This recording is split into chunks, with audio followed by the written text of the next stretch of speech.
Welcome back, Global War 1939. We are moving on to Italy's third turn of the game. Now, in all reality, we've already done Italy's third turn. We've also done Germany's fourth and Japan's fourth turn. However, there was a game-ending event in Cairo. With the combined effort of both Italy and Germany, they were able to capture Cairo.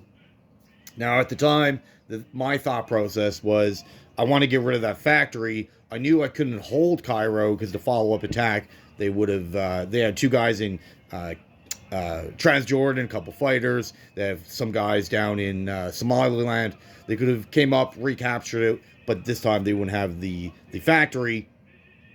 And then over the course of 3 more turns, the plan was to capture Cairo a second time and then hold it for the rest of the game. However, the Allies seen all that coming and they just surrendered, which kind of making it an Axis victory. However, that would have totally went against the whole purpose of this game. The purpose is try to get to round 15 or close to round 15 as possible, and to see if these victory points that we're trying to get away from the whole, you just need the cities.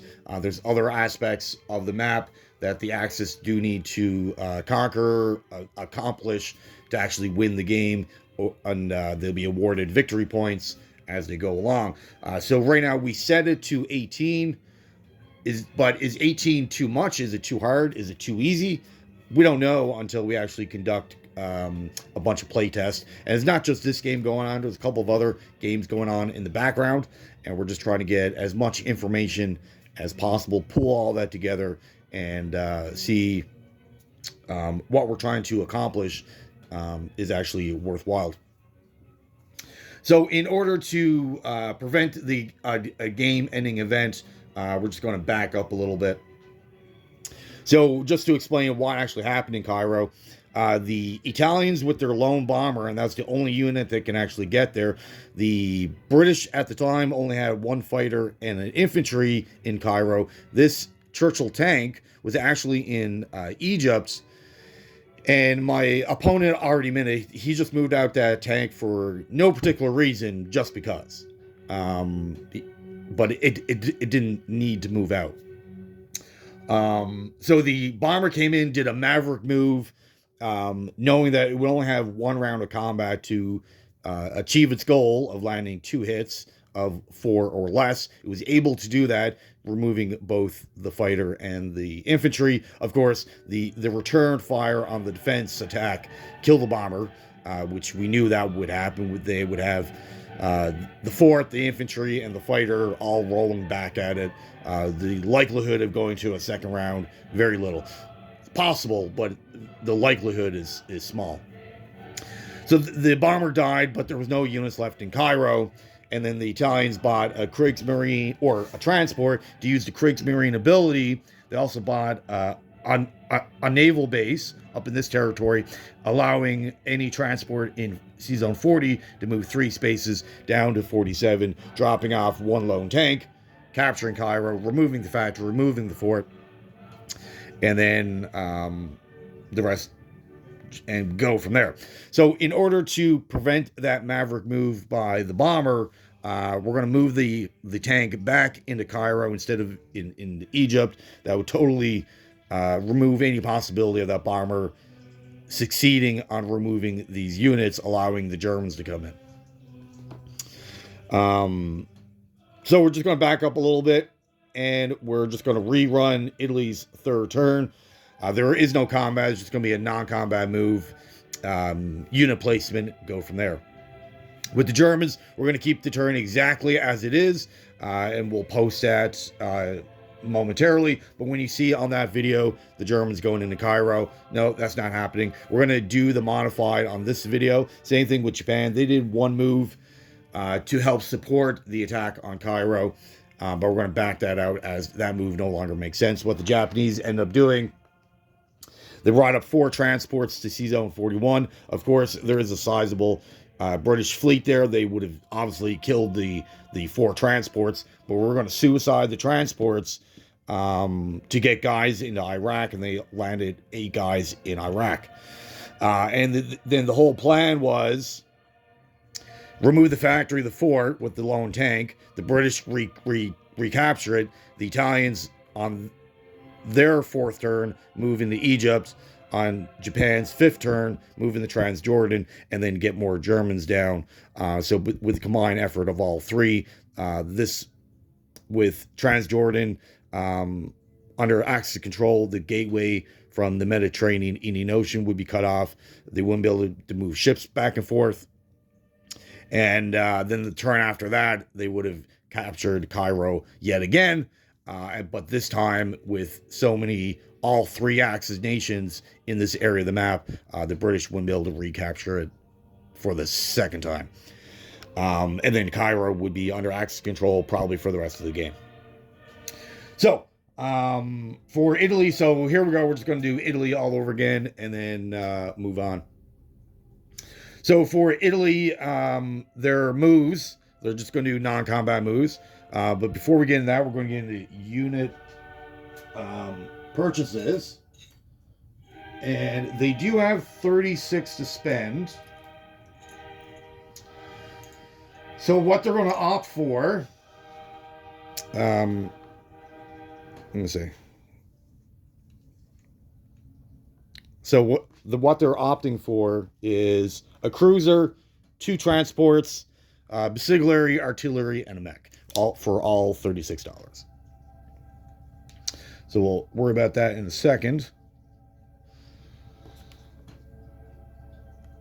But for their actual move, they do have an air transport. They're going to grab a guy in Rome.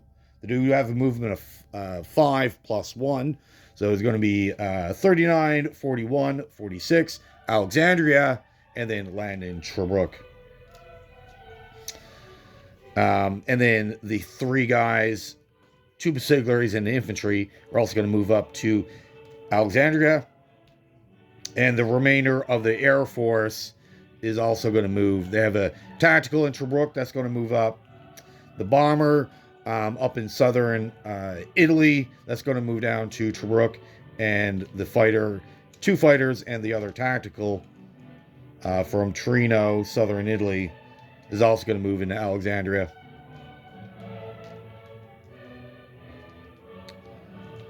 All right, perfect. The Navy in 39 is going to move to 46. And then the sub in 36 is going to move into 39. So that is perfect. So the Italian Navy, what that currently consists of, we have 1 battleship, 4 cruisers, a sub, and then we got 8 cruisers. So that's now all in that sea zone of 46. Okay, unit placement. The mech, artillery, besiglary is all going to go into Tobruk. The cruiser and 1 transport's going to go in 39. The other transport's going to go in Sea Zone 40. Perfect. So that is Italy's turn. Now for the modified German turn, we're still going to use the Kriegsmarine ability, but instead of going into Cairo, we're just going to go into Alexandria. So this transport, for the remainder of this turn, for the entirety of turn 4, until it gets back to Germany's turn, effectively that transport is now German. So we're going to swap that sculpt out for a German transport, and then on the next German turn, it'll switch back to Italian. So on the modified German turn, everything is the same. All the maneuvers, purchases, placements, everything's the same except for this one move. They're going to move down the transport down to 46, grab a tank. At the time, that infantry wasn't there. It just had the 2 tanks. We're going to take 1 tank from Alexandria, and we're going to move that down from Yugoslavia down to Alexandria with the Italians.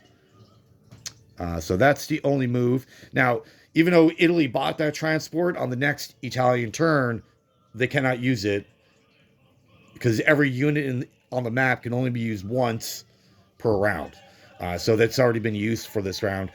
And then it won't switch back until Germany's next turn. And then Italy can use it on their following turn. All right, so that's the modified move of Germany. All right, so for the modified move of Japan, like I said on their video, you're going to see 8 guys in Iraq, 4 transports here. Obviously, that Cairo is still allied. This whole move of getting guys in Iraq no longer makes sense. So the 8 guys, instead of jumping on the transport, they just moved from what's this place called? Calcutta. They moved up to Bangladesh. 2 of the 4 transports are staying in 68. The other 2 transports went to 85. That's the only modification to the Japanese turn. Everything else is the same. And of course, where they didn't take Iraq, their income for the next round has obviously been reduced by 2. Cool. All right. So that is it for Italy, Germany. And we just wanted to explain all that because on the German and Japan turn, you're going to see them take out Cairo. But then if you, on the following turn, and you see Cairo still standing, I just don't want people to get confused. Okay, so that is it for Italy. Germany and Japan will follow up shortly, and then we'll pass the turn to the Allies to conduct the rest of turn 4 and onward. All right, well, thank you for watching. Have yourself a great day.